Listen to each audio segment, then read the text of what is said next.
थंड झालेल्या साईला थोडंसं कोमट करून त्यामध्ये कोमट साईमध्ये चमचाभर विरजण टाकायचे.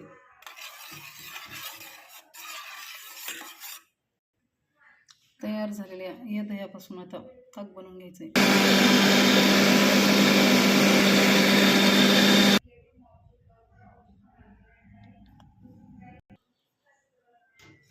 एकीकडे छान ताक मिळतं तर दुसरीकडे असा सुंदर लोण्याचा गोळा तयार होतो. आता या लोण्याला छानपैकी पाण्यामध्ये धुवून घ्यायचं.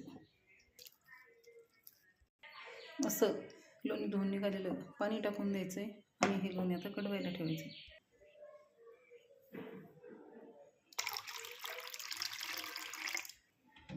जितकं या लोण्याला स्वच्छ धुवून घेऊ तितकं तूप अजून चवीला छान लागतं.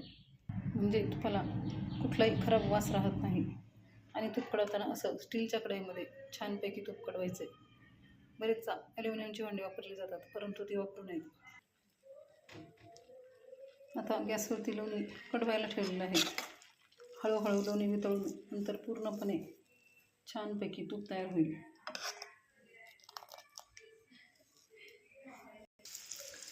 आपण आंबवून बनवल्यामुळे लोण्याला पण काहीसा आंबट गुण तयार झालेला असतो. त्यामुळे लोणी कधीही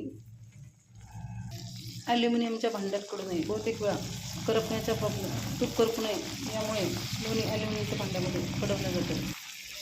परंतु यासाठी आपण जाड बुडाच्या कढईमध्ये किंवा पातेल्या भांड्यामध्ये हे लोणी कडवू शकतो.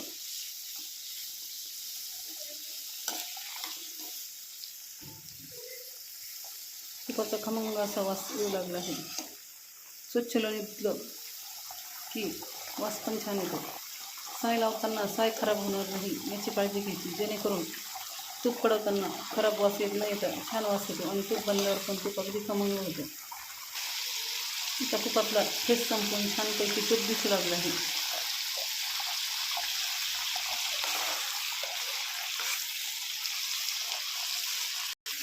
कधी कधी असं होतं की तुपातली जी बेरी असते ती खाली चिकटते आणि तुपाला काहीसा कच्चा वास लागतो.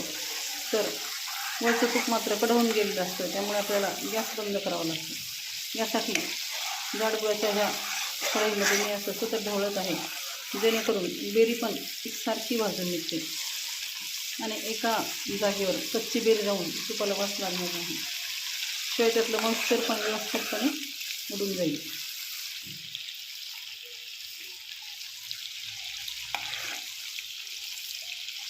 आता तूप अशा स्टेपला आहे की आता तूप तर झालेलं आहे, फक्त बेरी जी कच्ची आहे यातलं मॉइश्चर उडणं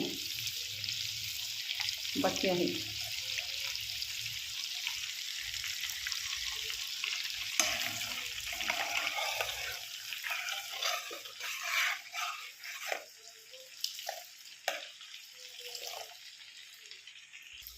आता बऱ्यापैकी तूप बेरीपासून सुट्ट झालेलं आहे आणि कढईच्या बुडाला थोडासा लालसर कलर येऊ लागला आहे. तर ही जी बेरी आहे ती बेरी थोडीशी मॉइश्चर संपून गेलं की मग आपल्याला गॅस बंद करायचा आहे. आता तूप बऱ्यापैकी म्हणजे पूर्णपणे बेरीपासून अलग, आता तूप आणि बेरी पूर्णपणे सेपरेट झालेलं आहे. आता ही जी बेरी आहे ह्या बेरीला थोडंसं मॉइश्चर कमी होऊ द्यायचं, म्हणजे तुपाला खमंगपणा येईल. आता गॅस कमी करून ठेवलेला आहे. अतिशय मंद आचेवर हे तूप आता खमंग होण्यासाठी ठेवलेलं आहे.